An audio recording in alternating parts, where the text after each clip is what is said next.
Bueno, muy buenas tardes. Mi nombre es Shara Mejía. Hago parte de la rotación 3561 junto a mis compañeros y el día de hoy pues les hablaremos sobre tiroides y embarazo bajo la tutoría del doctor Félix Canenzi. Pase. Bueno, la tiroides es una glándula de gran tamaño situada en la parte anterior e inferior del cuello sobre la tráquea. Está constituida por dos lóbulos unidos por el ix.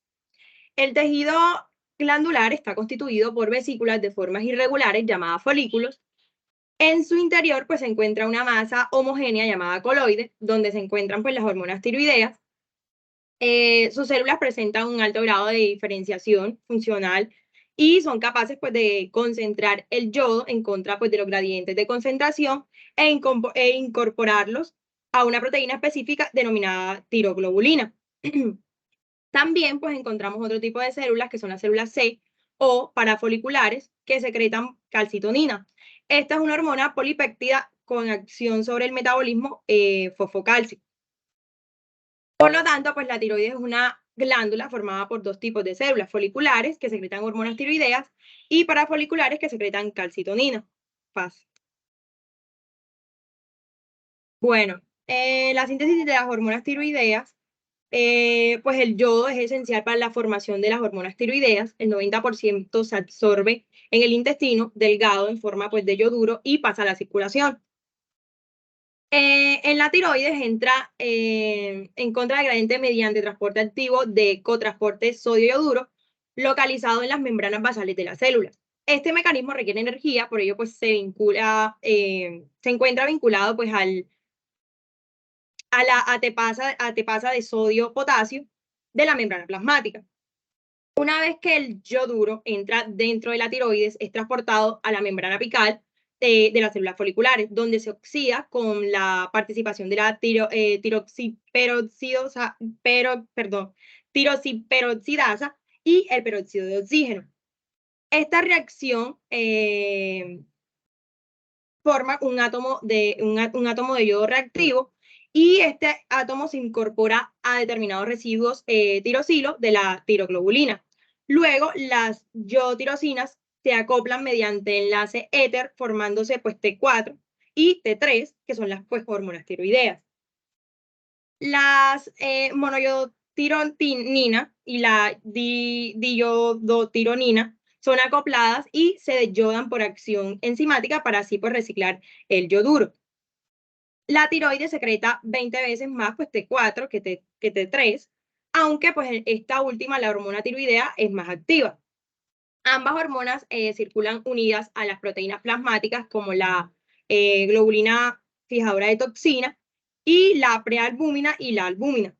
Y también pues secreta T3 inversa, que es un producto pues sin acción hormonal conocida. Paz. Bueno, respecto a la regulación, la hormona tiroidea pues mantiene la actividad metabólica normal del organismo. Para ello pues se lleva a cabo una regulación a nivel del eje hipotálamo hipófisis tiroides. La tirovelina es una hormona que se sintetiza en el hipotálamo y por transporte axonal pues alcanza la hipófisis anterior, donde se une pues a receptores específicos en las células tirotoplas, estimulando pues la producción de tirotoprina. Una vez liberada, la TSH pues se une a un receptor que se encuentra en la membrana vasolateral de los tirocitos, dando lugar pues a señales intracelulares que estimulan la síntesis y liberación de las hormonas tiroideas. La regulación de este eje pues se lleva a cabo principalmente por estos mecanismos. Uno, retroalimentación negativa por las hormonas tiroideas y la TSH, también por el control intratiroideo por la concentración de yodo. Cuando disminuyen pues, sus niveles, aumentan la producción de T3, mientras que cuando aumentan sus niveles, inhibe la síntesis y la liberación de las hormonas tiroideas. La regulación periférica, que esta pues, es la conversión de T4 en T3 y en T3 inversa según las necesidades. Para recordar que la T3 pues, es la hormona tiroidea activa que se genera también por desyodación de la T4. Y en la presentación, pues, se representan los valores de la referencia en adultos sin patología tiroidea previa. Paz. Bueno, respecto a las funciones de la tiroides, eh, tenemos que, pues, la tiroides ejerce sus efectos biológicos actuando sobre los receptores nucleares. Su principal acción es incrementar la actividad metabólica en casi pues, todos los tejidos del organismo. Por ejemplo, pues en el cerebro aumenta su desarrollo de maduración, aumenta la secreción de la hormona de crecimiento, pues estimulando así el crecimiento de personas jóvenes. Aumenta tanto la formación como la reabsorción ósea, también aumenta la síntesis de glucosa, de proteínas y catabolismo de las lipoproteínas de baja densidad. Aumenta también la lipólisis y aumenta la contractibilidad, el ritmo cardíaco y el tono vascular. Paz. Bueno,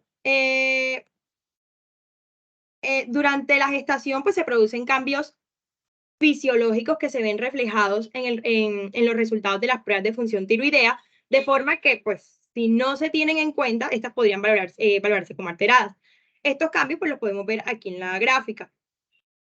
Lo más importante pues se debe a un aumento de las concentraciones de proteínas transportadoras de tiroides, que son las TBG, y la estimulación de los receptores de la tiroproteína, que la podemos observar en la curva morada.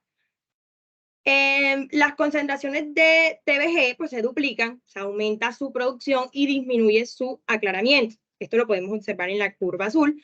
Entonces va a incrementarse los niveles de tiroxina y de tiroyodotina, que podemos ver entonces T4 en la curva roja y T3 en la curva verde. Como consecuencia, pues para mantener una adecuada concentración de hormonas tiroideas libres. Por otra parte, la hormona gonadotrópica coriónica humana presenta pues una considerable homología con la TSH, resultando pues una actividad estimuladora tiroidea débil y proporcional a los niveles de gonadotrópica coriónica humana. Las concentraciones de esta aumentan, como se ve en la gráfica, en la que tiene pues punticos, la curva de punticos, pronto pues tras la fecundación, con un pico máximo a las 10 a 12 semanas, llevando pues un incremento de la producción de hormonas tiroideas y una reducción paralela de las TSH, que lo podemos observar en la curva morada.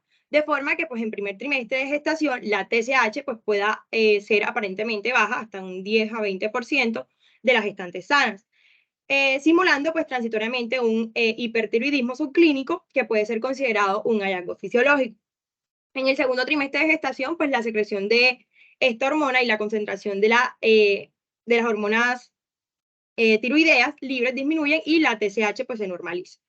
Paz. A continuación, pues los dejo con mi compañera Valentín.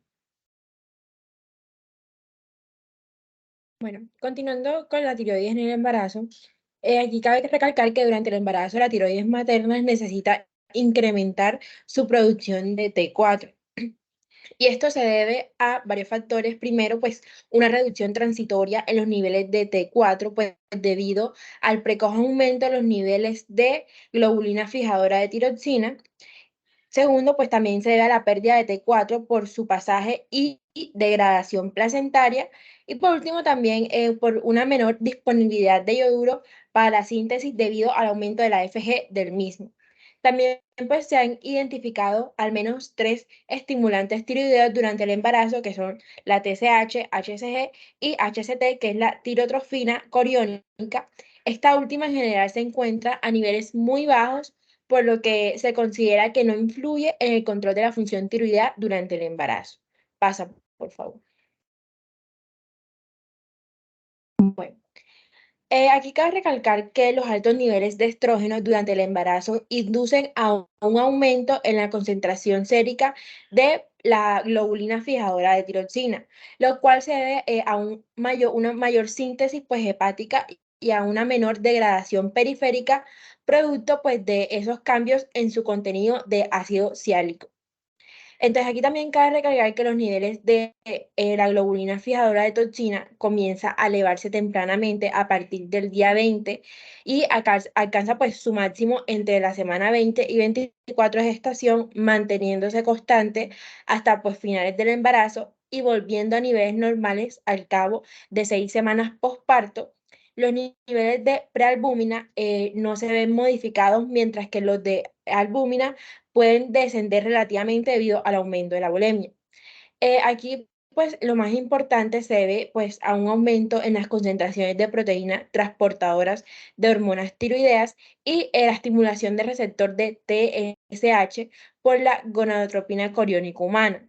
Y pues las concentraciones de TBG pues se duplicaron debido pues a un aumento en su producción y así pues una disminución en su aclaramiento, pues lo que va a producir que se incrementen los niveles tanto de T4 y T3 totales. Y pues en consecuencia de esto, eh, el tiroides aumenta la producción de hormona tiroidea para mantener una adecuada concentración de T4 y T3 libre.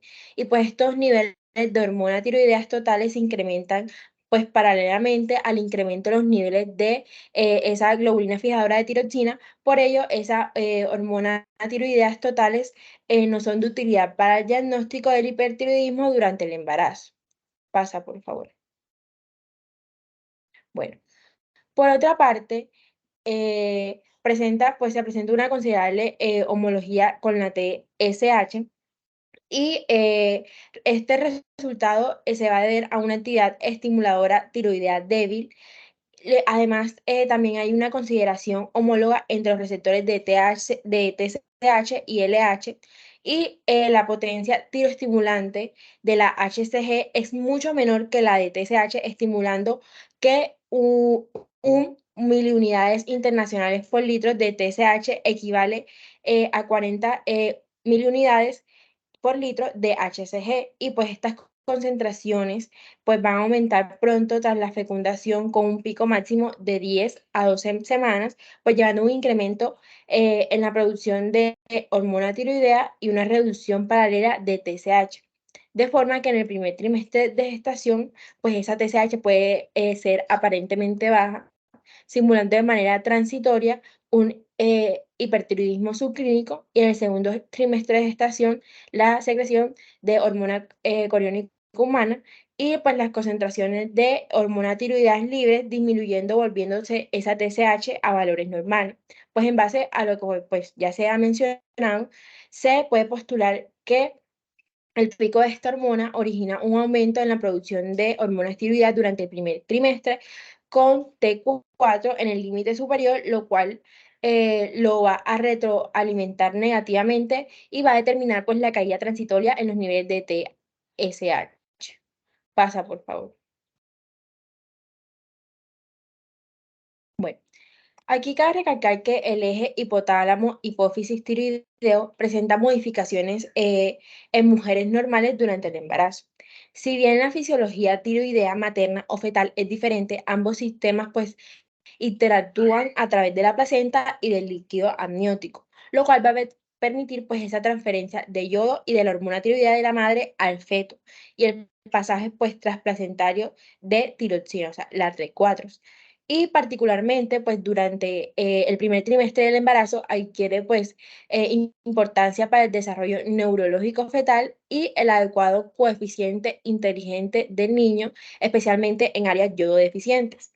Y pues aquí también se considera que el yodo, la TRH y las TSI atraviesan pues la placenta libremente, mientras que la misma es impermeable a la TSH. Sin embargo, la TRH materna no parece tener un rol pues en la regulación del eje hipotálamo hipófisis tiroideo fetal. Pasa, por favor. Bueno, aquí pues las necesidades nutricionales de yodo se incrementan pues durante el embarazo. Desde la primera semana de gestación hay un aumento de la FG que traduce en un mayor aclaramiento renal de yodo. Pues aquí cabe recalcar también que el otro mecanismo que conduce a la depresión materna de yodo se debe al paso transplacentario y pues la lactancia es otra fuente importante de pérdida de yodo para la madre. Por lo tanto, hay que tener en cuenta de que existe un riesgo de deficiencia de yodo pues en la madre durante todo el embarazo y el periodo pues, de lactancia. Y aquí es aconsejable aportar suplemento de yodo desde el inicio pues, de la gestación, la administración de suplementos de yodo durante el embarazo de alrededor 200 microgramos día que pues no tiene contraindicación alguna, ya que si fuera un exceso se eliminaría por la orina. Pasa, por favor. Bueno, ahora los dejo con mi compañera Ginari Sánchez, que les va a hablar acerca del hipotiroidismo. Bueno, en cuanto al hipotiroidismo, tenemos que es un trastorno marcado por la glándula tiroides con una actividad insuficiente. Tenemos que la prevalencia internacional del hipotiroidismo está estimada en un entorno a un 2 o 3%, mientras que en Chile la ENS del 2017 estimó su prevalencia en 1,76% y 3,97% de hipotiroidismo clínico y subclínico respectivamente. Tenemos que entre las causas más comunes está la tiroiditis de Hashimoto, pero pueden haber otras causas. En cuanto a estas tenemos que está la tiroiditis de Hashimoto, como ya les había mencionado, que es de causa autoinmune mediado por anticuerpos antiperoxidasa, el hipotiroidismo iatrogénico debido a la extirpación quirúrgica o farmacológica de la glándula tiroides, los fármacos que están asociados a la amiodarona, inductores enzimáticos como la fenitoína, el fenobarbital o la carbamazepina. También tenemos el déficit de yodo, que no es muy prevalente debido a la suplementación, pero puede verse en otros países y sobre todo en migrantes. Siguiente diapositiva.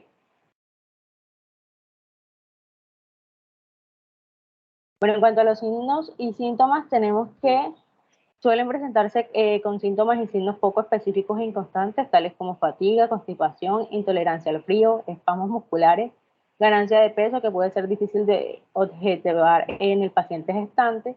También al examen físico se puede apreciar edema, piel seca, alopecia, cejas ralas. El bocio puede o no estar presente, pero es más común en pacientes con tiroiditis de Hashimoto. Siguiente diapositiva. En cuanto al déficit de yodo, hipotiroxemia materna, tenemos que la glándula tiroides reacciona poniendo en marcha mecanismos que conducen a un aumento en el flujo sanguíneo de la captación de yodo y el del peso de la glándula. Entonces tenemos que se produce una secreción preferente de la T3, por lo que se produce una situación de hipotiroxemia, pero sin hipotiroidismo clínico o subclínico, por lo que la concentración de T3 suele ser normal e incluso puede estar elevada, por lo que no se genera un aumento de la TSH. Siguiente diapositiva.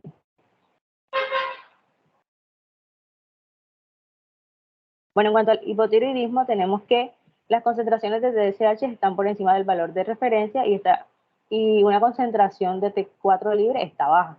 Esto se da cuando la TSH es mayor a 10 unidades por mililitro, independientemente de los valores de T4 libre y de TSH mayor al percentil 97.5 de valores locales, o una TSH mayor a 2,5 unidades por mililitro. Entonces tenemos que la T4 libre está por debajo del límite inferior de la normalidad para un valor de referencia, y si el hipotiroidismo no está bien tratado puede tener consecuencias negativas tanto como para la madre como para el feto. Entre estos puede estar un aborto, un parto prematuro, la muerte fetal, hipertensión arterial, bajo peso al nacer. Como se ha comentado en antiguas revisiones, es fundamental en el desarrollo neurocognitivo del niño, por lo que si falta puede llevar a trastornos de aprendizaje y menor coeficiente intelectual.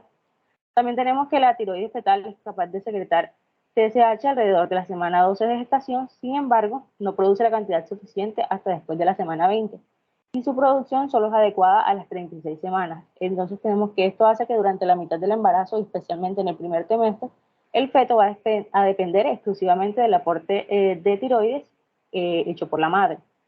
Siguiente diapositiva.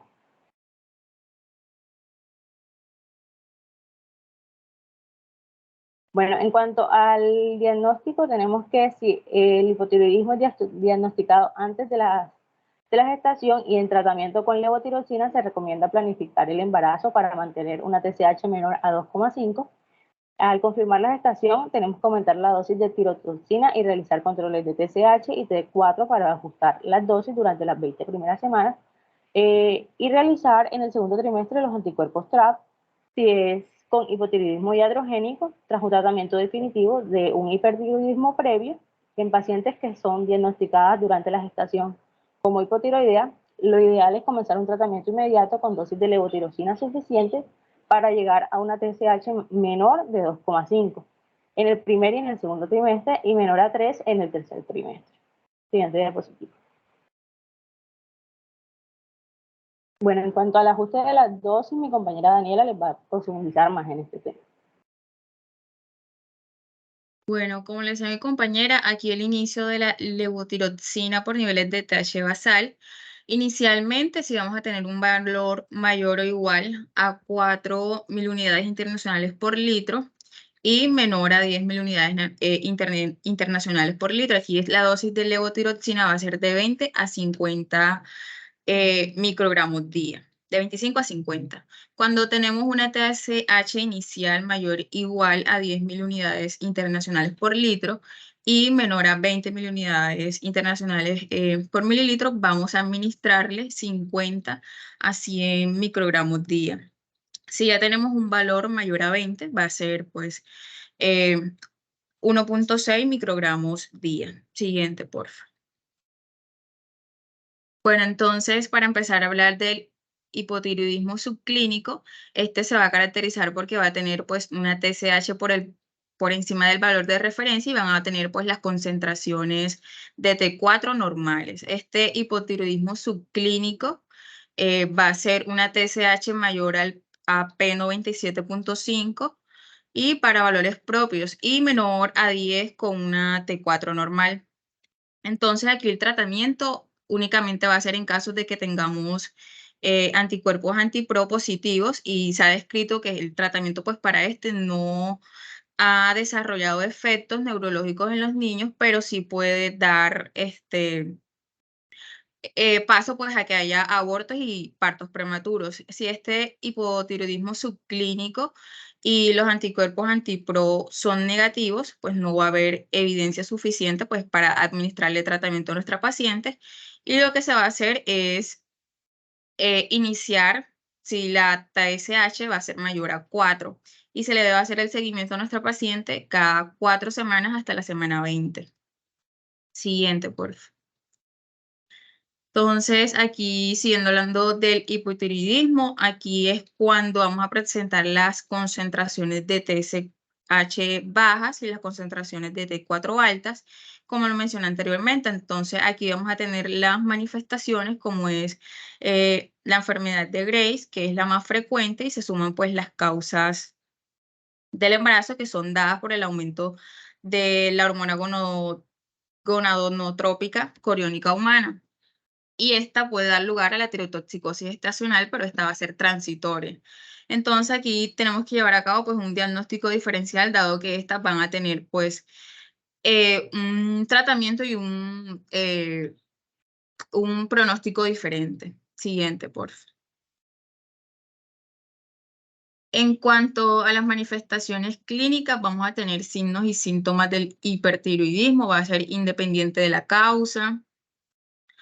Vamos a tener el nerviosismo, los temblores, la taquicardia, deposiciones abundantes y frecuentes. Vamos a tener sudoración excesiva, intolerancia al calor, la pérdida de peso, bocio, insomnio, palpitaciones y pues hipertensión.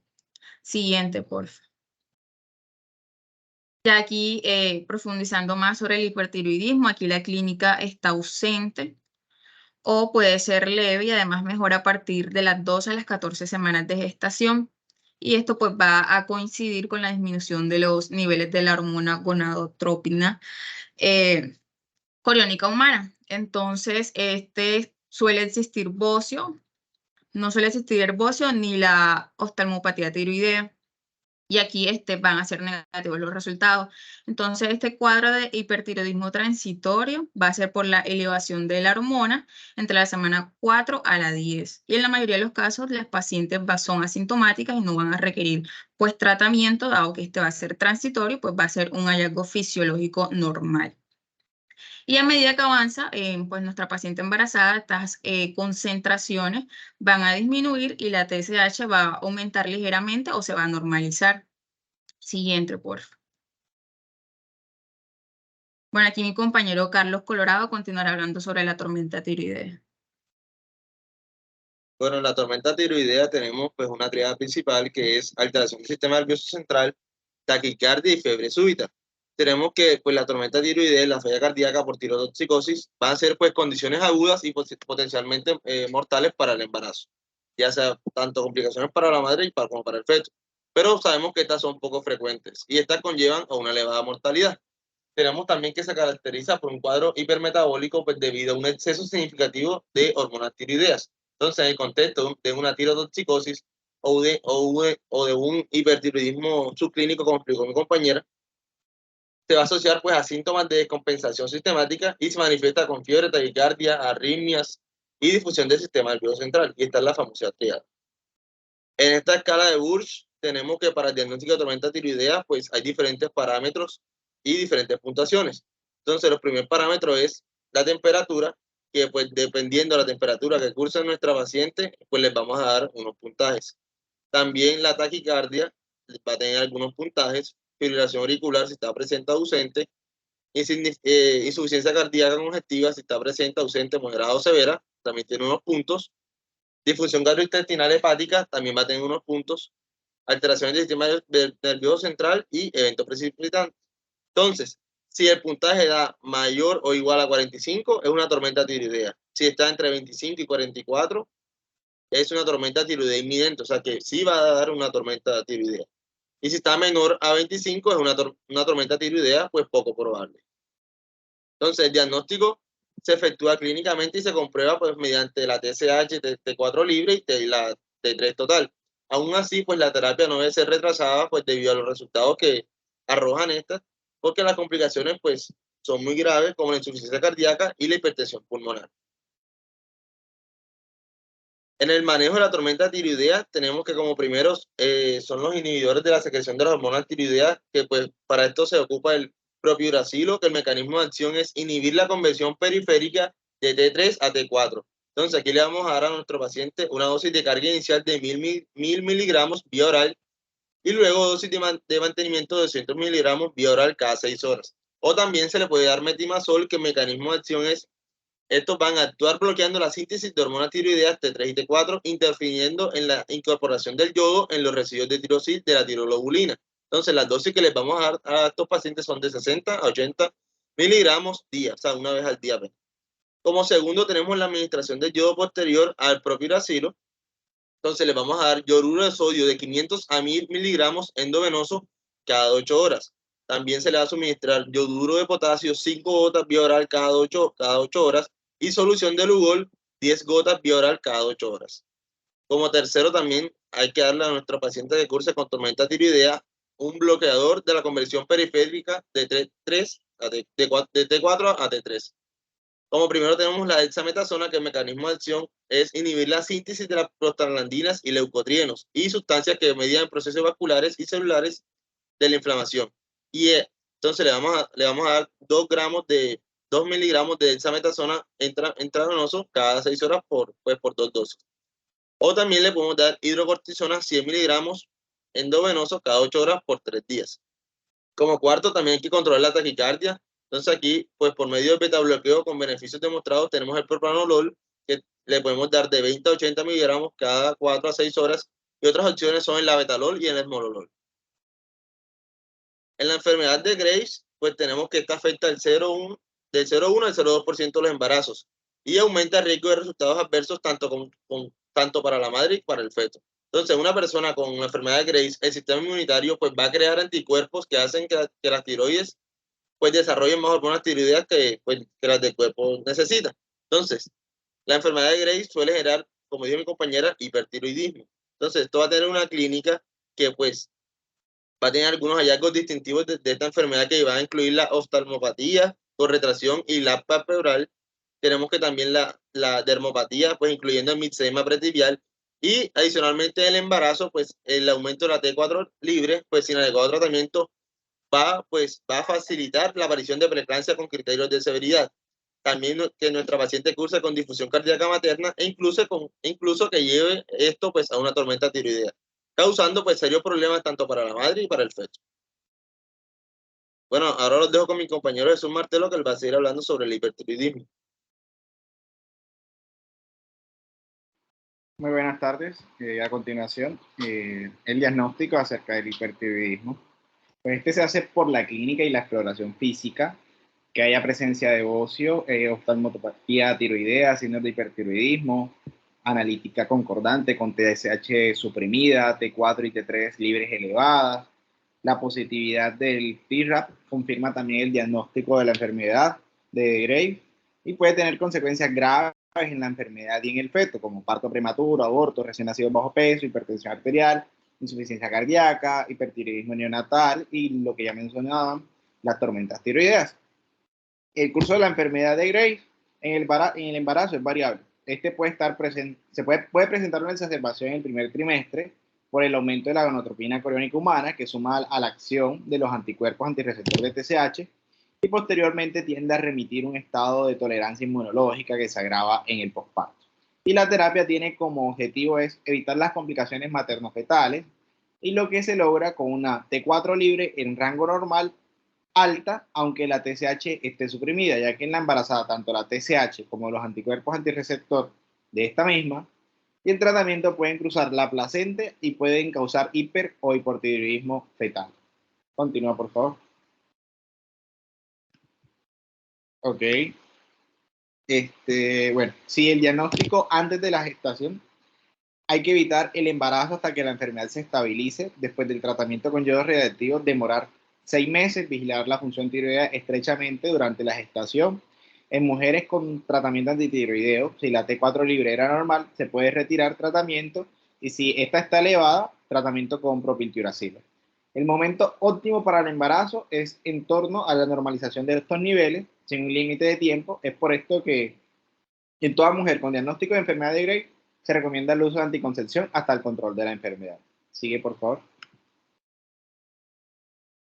Bueno, la terapia con yodo radiactivo está contraindicada durante el embarazo.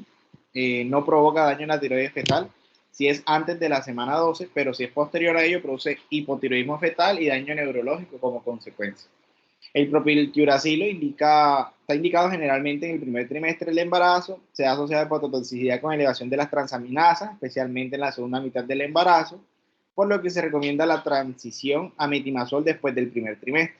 Además, el PTU bloquea la conversión de T4 a T3, por lo que se ocupa en tirotoxicosis con predominio de T3, y la dosis es de 100-600 miligramos divididos en 3 dosis al día.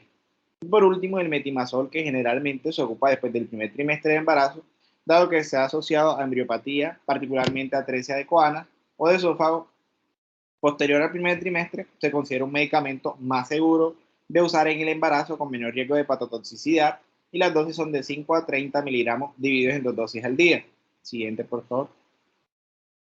También es importante el seguimiento ecográfico fetal. Y el bienestar fetal se puede comprometer por el paso de los anticuerpos antirreceptor de la TSH o de los medicamentos administrados a la madre. Y se deben buscar signos de hipertiroidismo fetal con ecografías seriadas, como taquicardia fetal, bocio fetal con hiperextensión cervical, maduración ósea acelerada, signos de insuficiencia cardíaca congestiva o hidrofetal.